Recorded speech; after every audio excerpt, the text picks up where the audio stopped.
Now I'd like to switch gears and talk about like education and mental health of our students, which is on our minds as we grieve about a loss of life, we and sense of safety following the school shooting at Abundant Life. So, how do you, as a governor, manage your mental health, and what suggestions do you have for teens? Yeah, that's a great question, especially given the context of what happened yesterday here in Madison.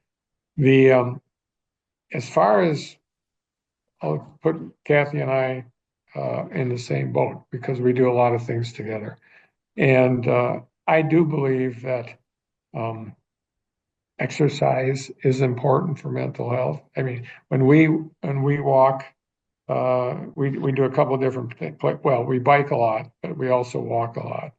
And when during the winter time, we usually every Sunday we'll walk from the Capitol across UW campus out to the University Hospital and back, about 5 miles.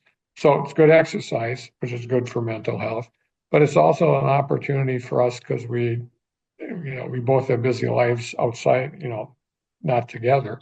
It gives us a chance to kind of work through any issues that are going on in our lives and talk about that and uh, kind of get at some of the nitty gritty things that she's involved in or I'm involved in. And it's just a good time to communicate. Communication is a good way to, in my mind, to keep relationships strong.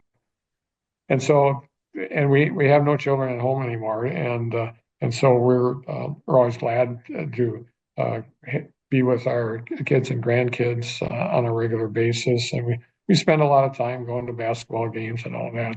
So it's just trying to be active in our kids and primarily grandchildren now.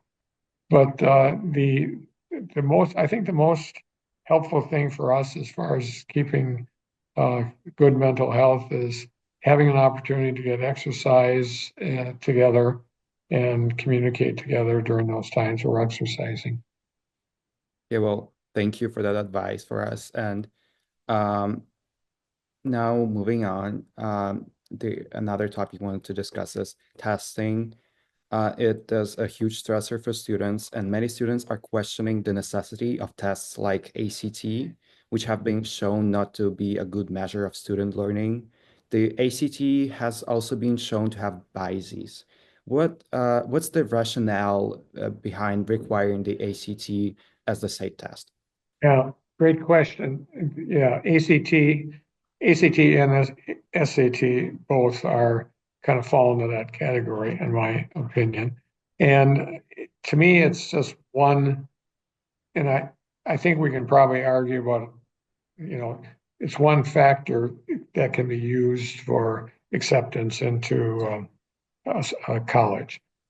But the arguments for me always is how much is how much is that? How much is too much for the ACT or SAT? I think they both fall into the same category.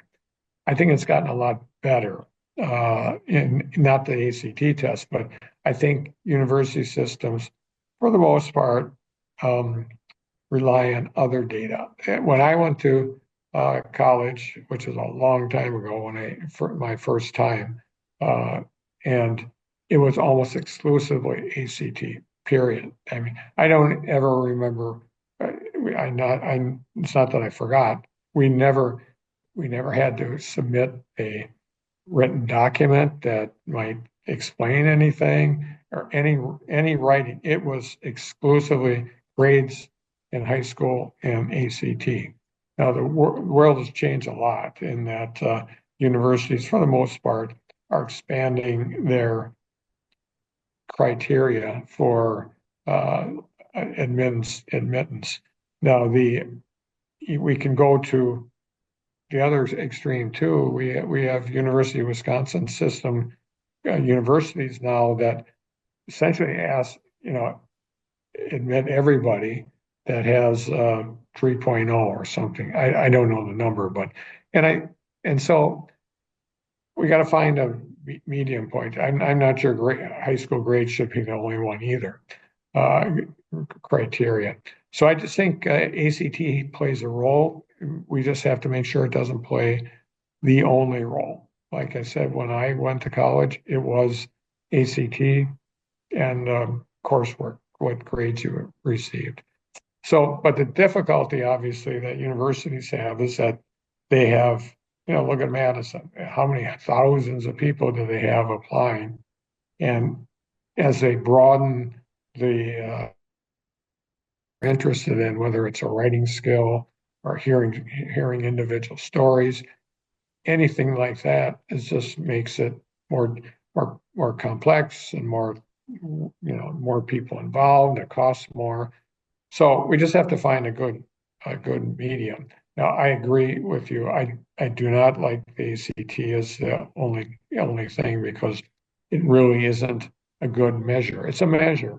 I don't want to dispute that, but it's not something that if you get a 34 that you should automatically go to X, or if you have, low 20s, you're out of luck.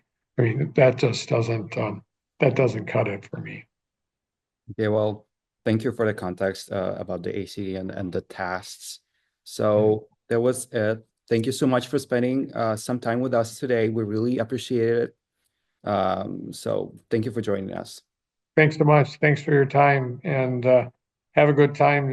Have a good break over the holidays. And also you brought up initially the what happened yesterday, and we have to mourn that, and but we also have to learn from that. That obviously uh, we have to internalize that ourselves and think about the context of mental health and how that plays into things. But um, it's just such a horrific thing, and I'll put it in this context too, and I assume you feel the same way.